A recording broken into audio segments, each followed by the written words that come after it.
What up? It's Jimmy from Odds.com. This is a clip from our big NBA show. If you want to check out the entire show, hit the link at the bottom of the screen. It's available exclusively on Odds.com. And Brooklyn Nets, Cleveland Cavaliers. Cavaliers are 9.5-point home dogs and no total at this point. Let me see. Can I get one over here? I can't. So no total at this point.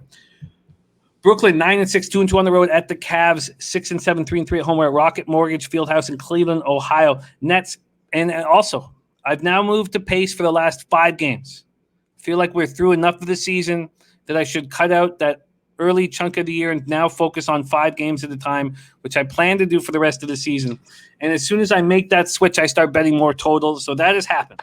So pace in the last 5 for the Nets, 14th in the NBA at 100.4 possessions a game. Cavs 29th at 95 possessions a game. And they are running as a league much slower than they were in the bubble. The Nets have won 4 straight. We now may get a chance to see them with their 3 superstars all in the lineup. Kyrie Irving is expected to return after missing 5 games for personal reasons and 2 more in quarantine. But you never know what happens if he opens up the newspaper and he reads a story. He could not show up.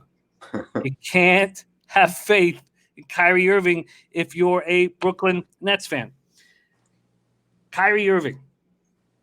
They're coming off a 125-123 home win over the Bucks on Monday night. They shot 54.8% from the field, 48.4% from 3. They're 2-0 since last week's acquisition of Harden, averaging 33 points, 13 assists in his new uni. Durant finished with 30 points, 9 boards, 6 assists. Dinwiddie out for the season. No Nick Claxton, but this is a team that we're going to see as complete as they have been all year tomorrow night. Cavs are a beat-up squad. They snapped their 3-game losing streak with a 106-103 win at home over the Knicks on Friday night. Andre Drummond, monster game, 33 points, 23 boards. The Cavs will play their first games with Jared Allen and Taurean Prince in the lineup. They were acquired in the Harden deal.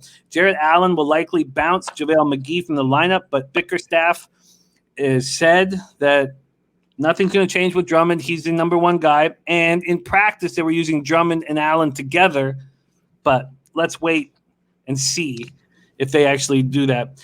The Cavs were supposed to play the Wizards on Sunday and Monday, but those games were postponed due to COVID issues for Washington.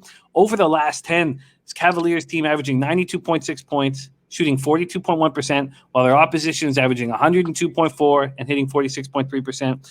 Colin Sexton, day-to-day with an ankle. Darius Garland, day-to-day with the right shoulder. And then Dellavedova out with a concussion. Love out full-time. Kevin Porter bounced.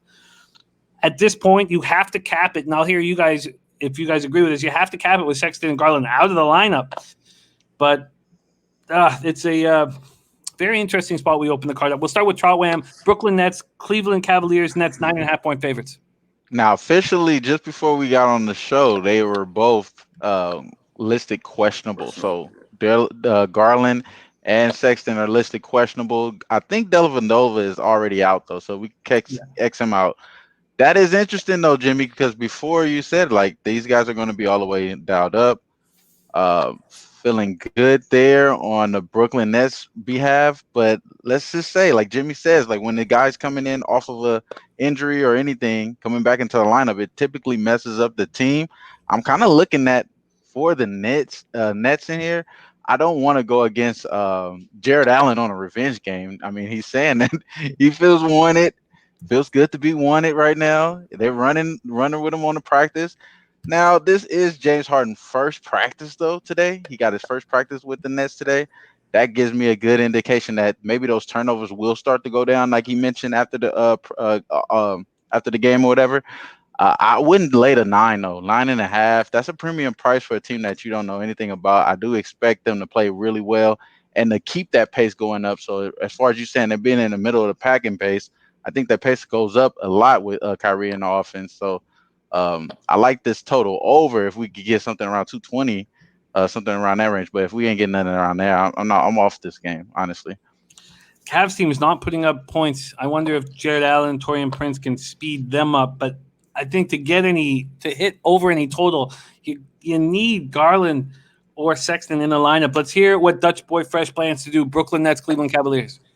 Yeah, I can't lie. I wasn't too happy about this, or too high about this trade with James Harden, but we haven't seen it with Kyrie. But I think it'll be all right. Obviously from the get go, from the start, and maybe for a little while until shit goes sideways.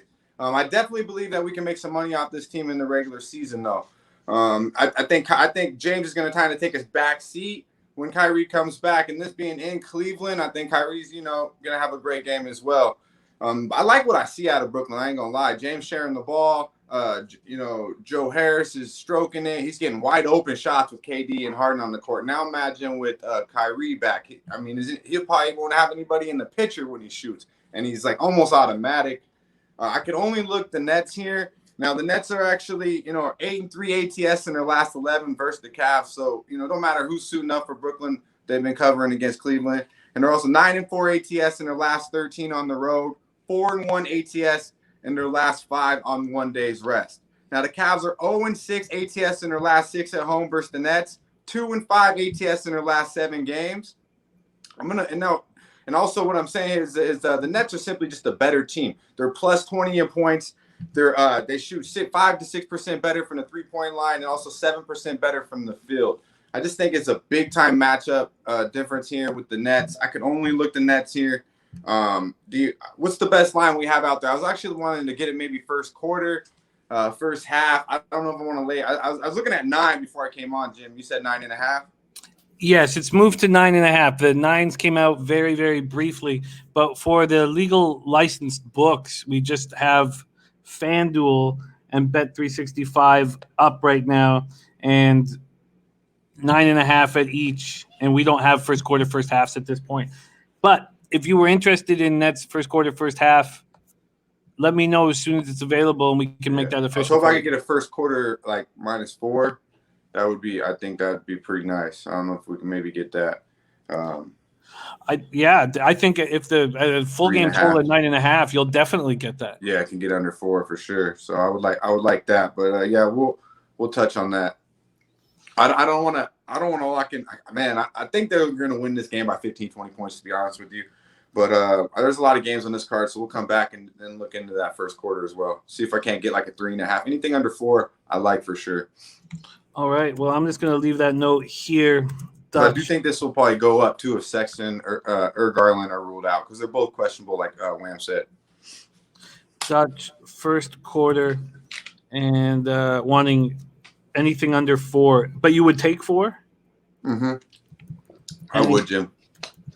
Anything under? I'm not going to let that take stimulus. I see them being up by 8 points at the end of the first quarter.